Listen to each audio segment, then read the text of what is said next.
Hi, this is Doug Capella in Cumming, Georgia. I wanted to talk to you about a different subject this evening. I wanted to talk about extreme sports. Now, typically, when people talk about extreme sports, they're talking about something where there's a lot of risk to those that participate, and possibly even they might lose their life. And generally speaking, they're thinking of things like bungee jumping or hang gliding or skydiving or things of that sort.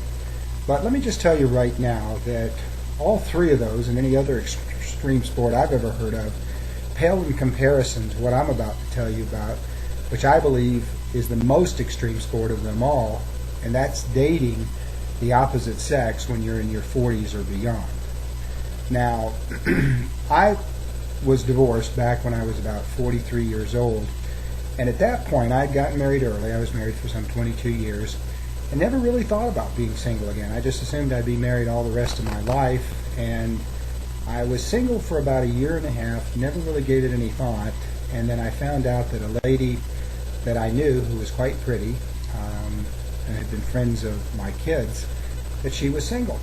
And so my girls and I went to visit her with her daughter in the hospital, and I have to tell you that asking somebody out after you haven't done so in 25 years is one of the scariest things I've ever done. The only thing scarier was having her accept. And then I got home, and my youngest daughter told me, she said, Dad, I don't think you should sit that way in the future. And I asked her, I said, what are you talking about? She says, well, it makes you look fatter. Not fat, mind you, but fatter.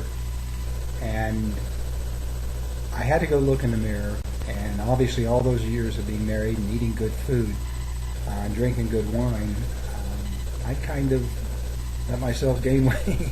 And I immediately started on a program of walking an hour every day, watching what I ate, and I dropped 54 pounds in, I guess, 7 months. Got back to the same weight I was when I got married many, many years before.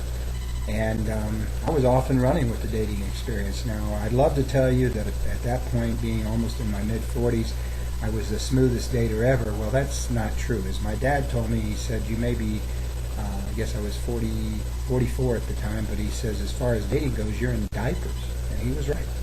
And I didn't have a clue what I was doing. And very predictably, being on the rebound, even though I wouldn't admit it for anything, the first woman I went out with, I fell madly in love with.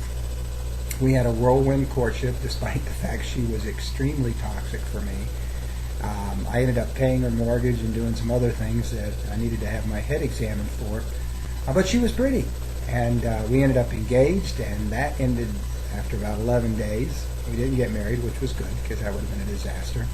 And we had a pretty difficult breakup, but the good news is we stayed friends afterwards.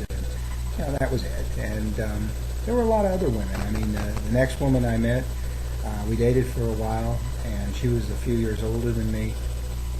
And I guess came over to my house one time, and we had pizza and watched a movie. And at one point, leaned over to give her a kiss, and you'd have thought I was attacking her. And years ago, I guess they used the word frigid. I didn't know what I was dealing with. Again, all I did was try to give her a kiss, and that terminated that romance real quick. And then the amazing thing was 3 years later, she called me up, and we went back out. And after dinner, we got in the car, and she attacked me. And I don't mean she kissed me. She attacked me. And, of course, I was perfectly willing to participate in the attack. I was a good victim.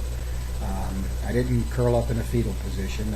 I defended myself by kissing her back, among other things. And anyway, but that never went anywhere. She was sort of like that, and I ran into a lot of people with a lot of baggage. I mean, everybody has baggage at that point in their lives.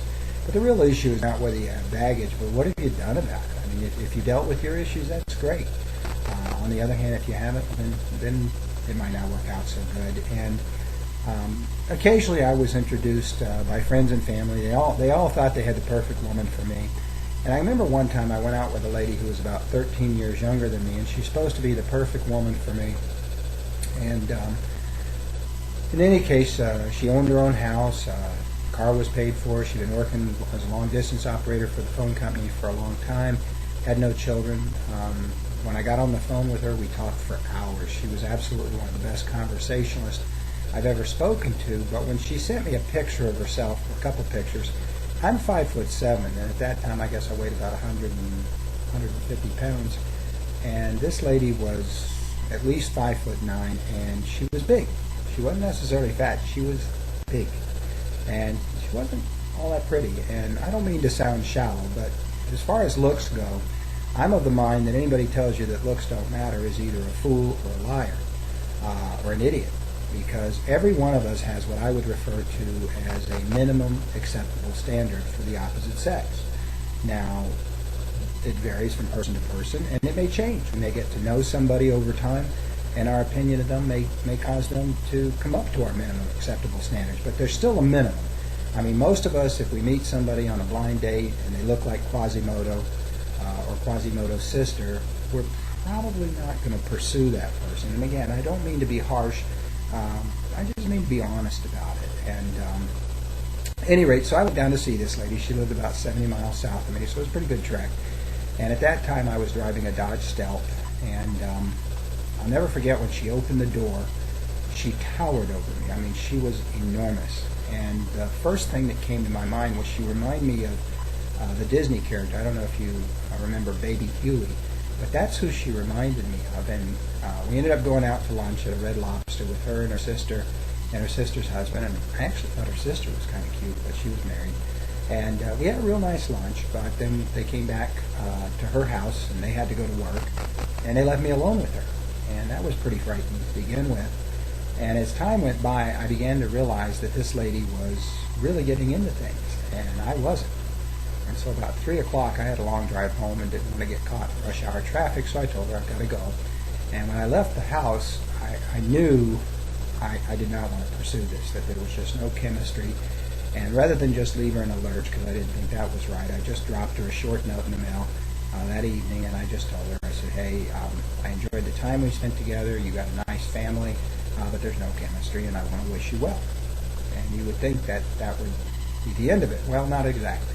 2 days later, I got an email from her, a vicious email, and she was very upset. She told me that the things I had gave her, she was sending them back. I'd given her a little stuffed animal and a book of funny sayings from the San Diego Zoo when I was traveling the previous week, and that was fine. And she told me that in the future, before I ever go out with somebody that I haven't met, I should insist that they send me nude photos of themselves up front. Well, that was kind of uncalled for. And she made several other derogatory comments about my car and my second childhood and being short, my hair was turning gray. But, she was upset. But I was just grateful I hadn't gone out with her a second time, because if that was what I got after one date, can you imagine after 2 or 3? And I don't think there's very many men out there that are, 30 years old or older that haven't seen Fatal Attraction, and that was immediately what came to my mind. But at least I assumed that was the end of it. And the next morning I was out, and when I came home I had a phone call from her brother-in-law, a guy named Jerry, and Jerry's about my size. I couldn't imagine what was he wanting. I mean, did he want to fight with me? I mean, that was kind of stupid. So I called him back. I said, yeah, Jerry, what's the deal? And he said, well, Michelle was kind of upset. I said, yeah, I could tell. She sent me a pretty rough email. And he says, did she tell you that she was sending you a package? I said, yeah. She's sending back the stuffed animal in the book. And he says, well, that's not all Michelle's sending you. Okay. I said, he says, when you get the package, you'll promise not to open it. I'll drive up there and pick it up. You don't have to open it. I said, Jerry, that's a kind offer, but I said, now you got my curiosity aroused. I said, what else did Michelle put in the package? And he paused for a minute, and he says, she filled it full of dirty kitty litter.